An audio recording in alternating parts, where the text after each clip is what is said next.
If you have an EBT card, if you're on food stamps, you need to listen closely to this right now. This is going to be the year of change when it comes to SNAP benefits, unlike anything we've ever seen before with this program. And it starts today. We're talking about changes that are going to impact about 20 million people across the country. That's nearly half of all SNAP beneficiaries. And if you're in one of 5 specific states, these changes are already happening right now, as of January 1st, 2026. Now, I'm not here to scare you. I'm here to give you the facts about what's going on because this is major and you need to be prepared. By the end of this video, you're going to know exactly what's changing, whether it affects you, and what you need to do about it. Hey everyone, it's Frank from Retirees Info. Happy New Year, by the way. I hope you're doing well right now. If you're new here, welcome. I've been helping people navigate government assistance programs for years, and I've personally relied on food stamps myself. I know what it's like to carefully plan every grocery trip and to worry about whether you're going to have enough to feed your family. That's why I started this channel, to keep you informed about changes like this before they catch you off guard.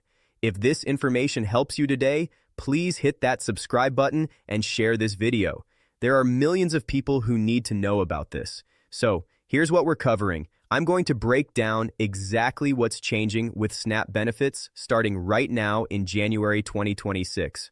I'll tell you which states are affected, what items are being restricted, why this is going to be chaotic, and most importantly, what you need to know before your next grocery trip. I've also got an article I'm going to show you so you can read the details for yourself. Okay, so here's what's happening. Last year, in 2025, 18 states were granted waivers to restrict what you can buy with your EBT card.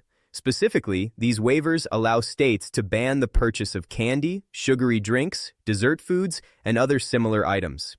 And guess what? It goes into effect right now today for 5 states. Then over the coming weeks and months, it's going to be implemented for all 18 states. Most of these states will roll out these restrictions within the first 4 to 6 months of 2026. Now, they're projecting that upwards of 120,000 products are likely going to be banned because of these new rules. Yes, you heard that right. 120,000 products.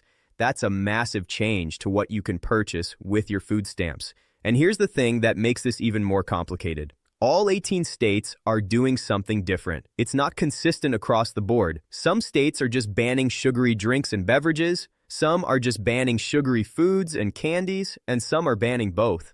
There's no consistency, which is making it really difficult for beneficiaries to understand what's allowed and what's not. So let me tell you which 5 states are implementing these restrictions right now. As of January 1st, 2026, Indiana, Iowa, Nebraska, Utah, West Virginia. If you are in one of those 5 states, I'm going to say it again so it's crystal clear. Indiana, Iowa, Nebraska, Utah, and West Virginia. You need to be very aware when you go shopping because these restrictions are active right now. The remaining 13 states will be implementing these rules over the next few months. So if you're not in one of these 5 states, but your state received a waiver in 2025, don't think you're out of the woods. Your restrictions are coming. They're just not here yet. Now here's where this gets really messy and honestly kind of frustrating. There are no real clear rules around what constitutes a sugary drink or sugary food. Let me give you some examples of why this is so confusing. Drinks are probably a little easier to figure out. Basically, any carbonated beverage or any prepackaged drink that has sugar in it is going to be banned in most of these states. Sodas, energy drinks, sweetened teas, things like that. But foods, that's where it gets really gray. Where do you draw the line? Think about cereal. Have you ever looked at the nutrition label on cereal? It's loaded with sugar, tons of sugar. But cereal is still allowed. Why would that be allowed when it's full of sugar? What about instant oatmeal packets? Those are loaded with sugar too.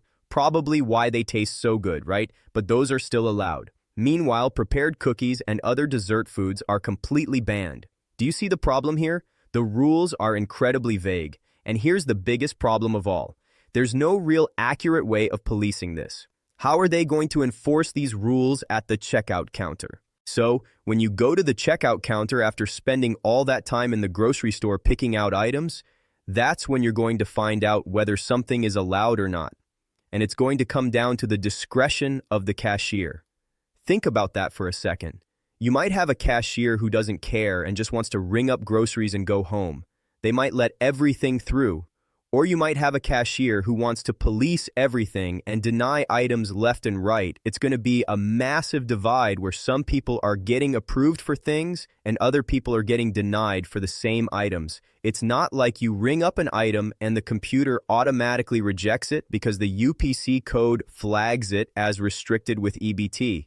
No, it's going to be up to individual cashiers to decide, and they're probably just as confused as you are about what's actually banned. So who is this going to impact the most? If you're in one of the 5 states I mentioned, you're affected right now today. About 20 million SNAP beneficiaries nationwide are going to see these restrictions roll out in 2026. Families with kids who rely on SNAP to stretch their grocery budget are going to feel this. If your kids like certain snacks or drinks that fall into these categories, you're going to have to find alternatives. Single adults trying to make your benefits last all month. This is going to eliminate options that might have been affordable ways to get calories.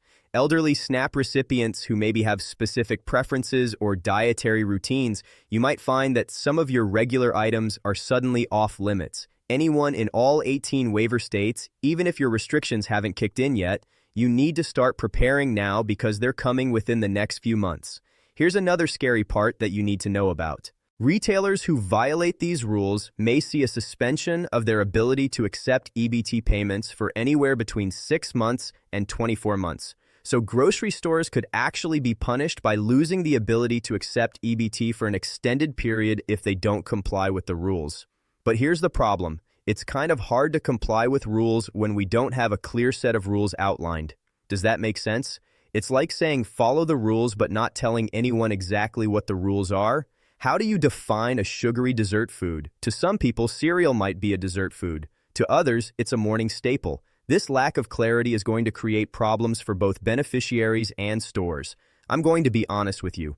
I predict this is going to be chaotic, at least for the first few weeks or months of this rollout. Nobody really knows where the gray area is as far as what's allowed and what's disallowed. Cashiers don't know either. It's basically a guessing game right now. These first 5 states are unfortunately going to be the guinea pigs.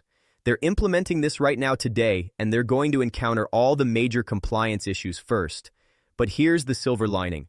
When the other 13 states implement their restrictions in February, April, June, and beyond, they might learn from the problems these first 5 states experience and maybe have a better system in place. But for Indiana, Iowa, Nebraska, Utah, and West Virginia starting today, I think it's going to be a mess. If you're in one of these 5 states, I would love to hear from you. Please leave a comment down below and let me know your experience when you go to the grocery store. If you try to buy something that might be restricted, what happens? Does the cashier enforce it? Do they care? Does it go through without issue? I really want to hear your real-world experience because I think we're all trying to figure this out together. So, what do you actually need to do? Here are your action steps. Step 1. If you're in one of the 5 states implementing this right now or any of the 18 waiver states, contact your local SNAP office and ask for a clear list of what's restricted. Ask them what specific items are banned in our state. Is there a list of products or categories I should avoid? Step 2. Before your next grocery trip, look at what you normally buy. Read the labels. If something is high in sugar or is a prepared dessert or sugary drink, consider that it might be flagged at checkout. Step 3. Have a backup plan. If you get to the checkout counter and items are denied, you need to know what you're going to do. Can you remove those items? Do you have other options? Don't let it catch you completely off guard. Step 4. Be patient with cashiers. They're probably just as confused as you are about what's banned and what's not. If something gets denied and you don't understand why, ask politely for clarification. Step 5. Know your rights. If you believe something was wrongly denied, you can file a complaint with your state SNAP office. Keep receipts and document what happened. Step 6. Look for alternatives. If certain convenience items are now banned, look for whole ingredients you can use instead. Yes, it's more work, but it might be the only option for a while. Look, I know this is frustrating. I know it feels like just another thing making it harder to get by. And honestly, a lot of people are going to see this as government overreach, telling you what you can and can't eat with your benefits. Other people might think this is a good policy change to encourage healthier eating. I'm not here to say whether it's good or bad. That's for you to decide. I'm just here to make sure you're informed and prepared. What I will say is this. The lack of clear guidelines and the inconsistency across states is going to create real problems for real people just trying to buy groceries, and that's not okay. Beneficiaries deserve clear rules, retailers deserve clear guidelines, and cashiers shouldn't have to be put in the position of making judgment calls about what people can buy. Hopefully, as this rolls out, these issues will get addressed and we'll see more clarity. But for now, we're all kind of figuring this out together. So please stay informed, pay attention to what's happening in your state, read labels, plan ahead, and don't be afraid to ask questions at your SNAP office or at the store. If you found this video helpful, please hit that like button and subscribe to the channel. Share this video with anyone you know who uses food stamps, especially if they're in one of those 5 states where this is starting today. People need to know about this. Leave a comment and let me know how you're doing, whether this affects you or if you have questions. I read every comment and I try to respond to as many as I can. I've also got other videos on this channel about stretching your SNAP benefits, finding additional food assistance, and making the most of your grocery budget. I'll put some links in the description. Remember, you're not alone in this. We're all trying to figure out how to make ends meet, and changes like this make it harder. But you're doing the best you can, and that takes strength. Thanks so much for watching. Have a great day.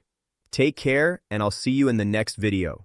It's going to be a wild year, but I'll be here for you every step of the way, keeping you updated on everything that's happening.